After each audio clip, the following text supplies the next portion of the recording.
American Muslim Today, the national non-profit media platform. I'm your host, Rifat Malik.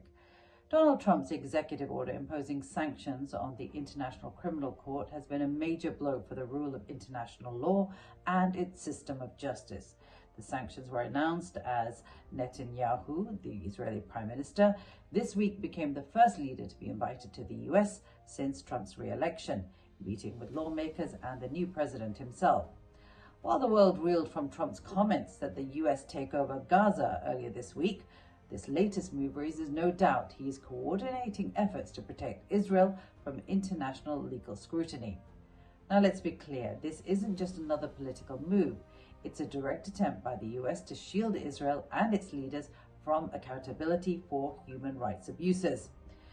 The ICC has issued arrest warrants for the Israeli Prime Minister and former Defense Minister Yoav Gallant over alleged war crimes in Gaza.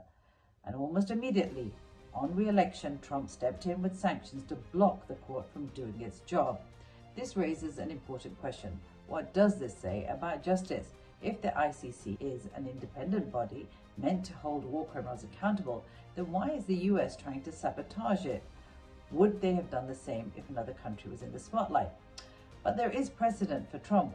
In 2020, he imposed similar sanctions on the ICC's former prosecutor Fatou Bensouda for investigating US war crimes in Afghanistan and Israeli crimes in Palestine.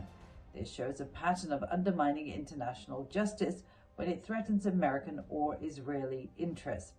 Trump has ordered the freezing of assets, a travel ban in its punishment of ICC officials for investigating crimes involving American allies.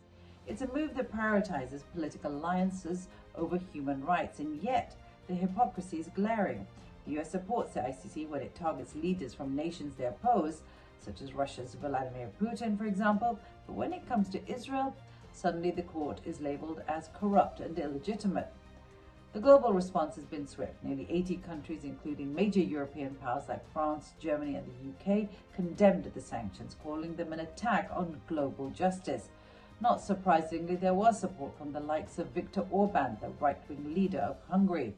Meanwhile, the United Nations has warned that these sanctions undermine international law, with over 60,000, mainly women and children, killed by Israeli forces since October. It's a crucial lifeline that offers Palestinians any chance of justice or statehood.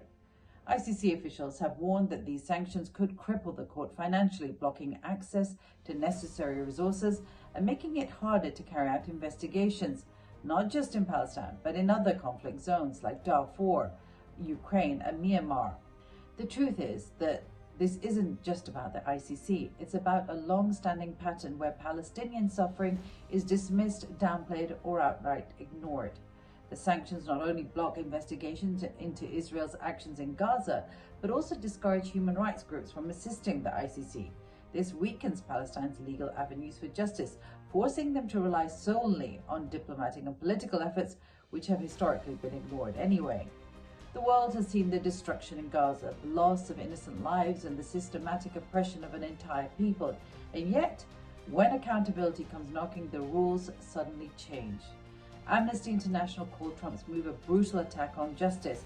Human rights groups warned that these sanctions will embolden those who commit atrocities, knowing they won't face any consequences. And that's the real challenge or danger here. If a world leader can protect their allies from war crimes investigations, then who is next? Arab and Muslim leaders have spoken out, but will their voices be heard? Or does justice only matter when Western powers decide it should? These are the hard questions we need to ask, because Palestine's struggle is not just a political issue, it's a moral one. So where do we go from here? Will the ICC stand firm against this pressure? Will the international community push back? Or will these sanctions set a dangerous precedent for future conflicts? One thing is certain, justice must not be selective. If we truly believe in human rights, then no country, no leader, and no government should be above the law. And that includes international law. That's it for now. Thank you for joining me on Muslim Viewpoint. If you value our public service journalism, please support American Muslim Today, a 501c3 non-profit, by following us on social media at American Muslim Today, or you can donate at AmericanMuslimToday.com. And before you go, don't forget to hit that subscribe button. Until next time, I'm Rifat Malik.